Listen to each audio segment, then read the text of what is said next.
एक बार की बात है। राजा अकबर अपने दरबार में बैठकर कुछ विचार कर रहे थे। तभी अचानक उन्हें ख्याल आया कि उनकी दाढ़ी और बाल काफी बढ़ गए हैं।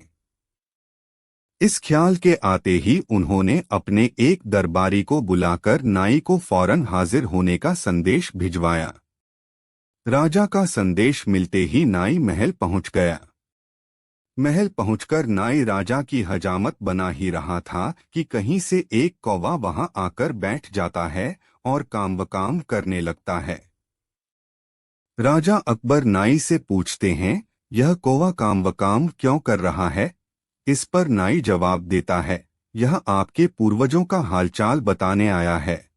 नाई के इतना कहते ही राजा अकबर आश्चर्य से पूछते हैं, तो बताओ फिर यह कौवा मेरे पूर्वजों के बारे में आखिर क्या बता रहा है?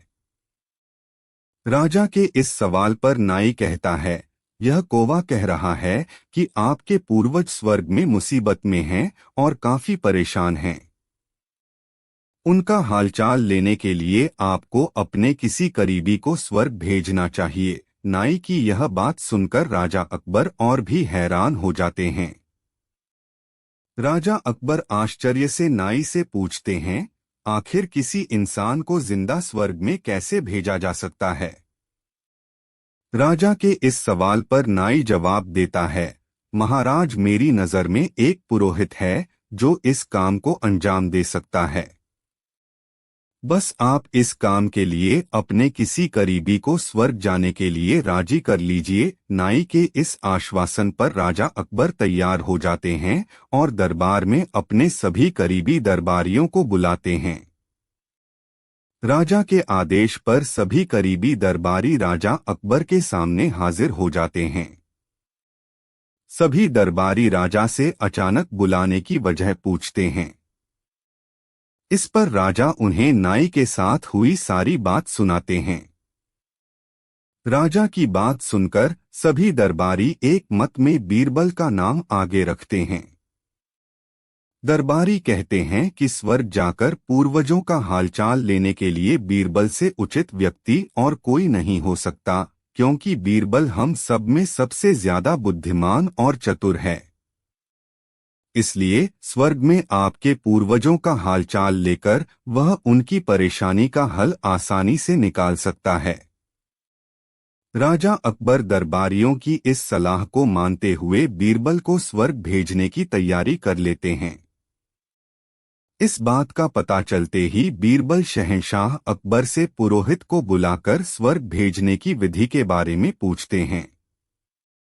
बीरबल की इस बात पर राजमहल में पुरोहित को बुलवाया जाता है।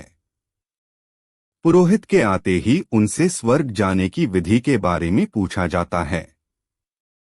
पुरोहित बताते हैं, आपको यहीं पास में मौजूद एक घास के ढेर में भेजा जाएगा। बाद में उस ढेर में आग लगा दी जाएगी। फिर कुछ मंत्रों की शक्ति से आपको स्वर्ग भेज दिया जाएगा। स्वर्ग जाने की पूरी प्रक्रिया जानने के बाद बीरबल राजा अकबर से करीब 11 दिन का समय मांगते हैं और पुरोहित को 11 दिन बाद बुलाने की बात रखते हैं। वह कहते हैं, मैं स्वर्ग जा रहा हूं और कितने दिन मुझे लौटने में लगेंगे इस बारे में निश्चित तौर पर कुछ भी कहना मुश्किल है। इसलिए स्वर्ग जाने से पहले एक बार मैं अपने परिवार से मिलना चाहता हूं और कुछ समय बिताना चाहता हूं। बीरबल अपने घर जाने के लिए महल से रवाना हो जाते हैं। देखते देखते 11 दिन बीत जाते हैं। 12वें दिन बीरबल स्वर्ग जाने के लिए राजा अकबर के सामने हाजिर होते हैं। पुरोहित को बुलाया जाता है और बीरबल को स्वर्ग भेजने की तैयारी की जाने लगती है। पुरोहित बीरबल को स्वर्ग भेजने के लिए महल से कुछ दूर घास का एक ढेर लगवाते हैं। बीरबल को स्वर्ग भेजने के लिए घास के ढेर के अंदर भिजवाया जाता है। घास के ढेर के अंदर जाते ही पुरोहित घास के ढेर में आग लगा देते हैं और बीरबल को स्वर्ग भेजने की प्रक्रिया पूरी होती है। धीरे धीरे 2 महीने बीत जाते हैं और राजा अकबर को बीरबल की चिंता होने लगती है। तभी अचानक बीरबल दरबार में हाजिर हो जाते हैं।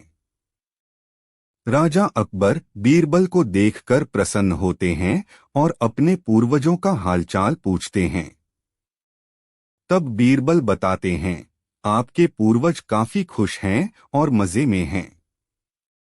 उन्हें बस एक ही तकलीफ है कि उनकी दाढ़ी और बाल काफी बड़े हो गए हैं, जिन्हें काटने वाला स्वर्ग में कोई नाई नहीं है। इसलिए वहां उन्हें एक नाई की जरूरत है। बीरबल कहते हैं, ऐसे में हमें आपके पूर्वजों के लिए एक अच्छे नाई को स्वर्ग भेजने की तैयारी करनी चाहिए। बीरबल की इस बात पर राजा नाई को स्वर्ग जाने का आदेश देते हैं।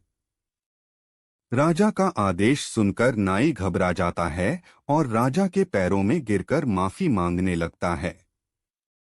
नाई राजा से कहता है कि यह सब कुछ उसने वजीर अब्दुल्लाह के कहने पर किया था। यह सब उन्हीं की साजिश थी ताकि वह बीरबल को अपने रास्ते से हटा सकें। अब राजा अकबर के सामने सारी सच्चाई आ चुकी थी। ये सब जानने के बाद राजा अकबर ने वजीर अब्दुल्लाह और उनके साथियों को दंड देने का आदेश दिया।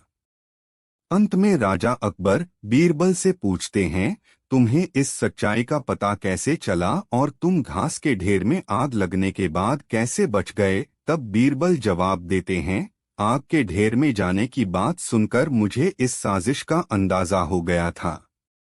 इसी वजह से मैंने 11 दिन का समय मांगा था। उन 11 दिनों में मैंने उस घास के ढेर वाले स्थान के नीचे से अपने घर तक एक सुरंग बनवा दी थी। उस सुरंग के जरिए ही मैं वहां से बचकर निकल पाया। बोले, वाह बीरबल वाह, यह काम केवल तुम ही कर सकते थे। कहानी से सीख। बीरबल की स्वर्ग की यात्रा कहानी से सीख मिलती है कि सूझबूझ से बड़ी परेशानी का हल आसानी से निकाला जा सकता है।